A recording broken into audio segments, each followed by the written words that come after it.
Hello, চলে এলাম আরেকটি রান্নার ভিডিও নিয়ে। পাঞ্জাবে যখন ছিলাম তখন দিব্যার সাথে আমার পরিচয় হয়। দিব্যা হচ্ছে আমার হাজব্যান্ডের কলিগের ওয়াইফ। ও অন্ধ্রপ্রদেশের। হিন্দি, বাংলা তো পারেই না, হিন্দিটাও ভালোভাবে বলতে পারে না। ওদেরকার যে লোকাল যে ল্যাঙ্গুয়েজ, সেই ল্যাঙ্গুয়েজে কথা বলতো। তো দুজনের কেউ কারোর ভাষা বুঝি না, দুজন আলাদা মানুষ। একদিন হঠাৎ করে দুজনের দেখা হলো, পরিচয় করিয়ে দিল। তো মাঝে সাঝে আসতো আমাদের ঘরে, খাওয়া দাওয়া হতো একসাথে। ওর কাছ থেকে আমি এই রান্নাটা শিখেছি।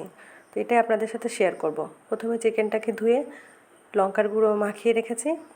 আলু ভেজে নিলাম, ফোড়নে দিয়ে দিলাম গোটা গরম মশলা। এরপর দিয়ে দিলাম পেঁয়াজ কুচি দিয়ে ভালো করে লাল লাল করে ভেজে নেব। পেঁয়াজটা লাল লাল করে ভেজে নেব। ভাজার সময় একটু নুন দিয়ে দেব। এরপর লাল লাল করে ভাজা হয়ে গেলে তার মধ্যে দিয়ে দেব রসুন বাটা দিয়ে ভালো করে মিশিয়ে নেব। ওর কথাগুলো আমার ভীষণ সুন্দর লাগতো। এবার দিলাম আদা বাটা, মানে হিন্দি আর তামিলের মিক্স একটা ভাষা। দারুণ সুন্দর কথা বলতো আর ভীষণ সরল। এবার দিলাম টমেটো কুচি, ভালো করে কষিয়ে নেব। আর ওকে আমি দেখেছিলাম রান্নাটা কুকারে করতে, সেজন্য আমিও কুকারেই রান্না করছি।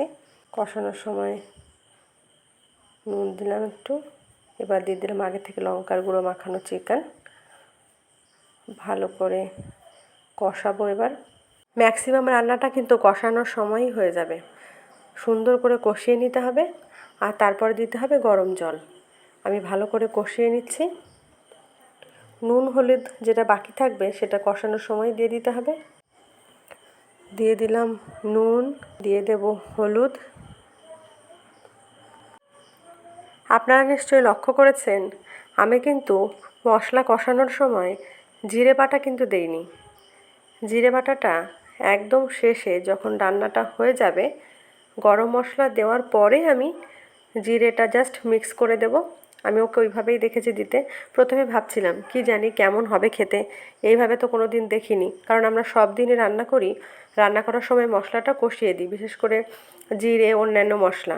কিন্তু জিরে যে একদম কষানো ছাড়া কাঁচা জিরে যে মাংসের মধ্যে দিয়ে খাওয়া যায় বা লোকজন খায়, সেটাই প্রথম ওকে দেখেছিলাম। ভেবেছিলাম কি জানি কেমন হবে খেতে, কিন্তু সত্যি বিশ্বাস করুন খেতে অসাধারণ লেগেছে। এবং সেই জন্যই আজ আমি আপনাদের সাথে শেয়ার করছি। আপনারা প্লিজ এটা বাড়িতে একবার ট্রাই করবেন আর খেয়ে দেখবেন, নিশ্চয়ই ভালো লাগবে। আমার কষানো হয়ে গেছে, এবার জল দিয়ে দিয়েছি, ভালো করে ফুটতে দেব।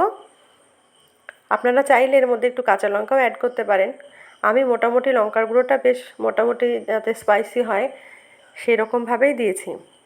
আর আলাদা করে আমার আর লঙ্কা দেওয়ার প্রয়োজন নেই। আপনারা চাইলে যদি বেশি ঝাল পছন্দ করেন, বেশি স্পাইসি পছন্দ করেন, সেক্ষেত্রে আপনারা শুকনো লঙ্কার গুঁড়ো অ্যাড করতে পারেন বা কাঁচা লঙ্কাও অ্যাড করতে পারেন। আর এর মধ্যে যদি একটু গোলমরিচ গুঁড়ো হয় তাহলে তো জমেই যাবে। দিয়ে দিলাম গরম মশলার গুঁড়ো।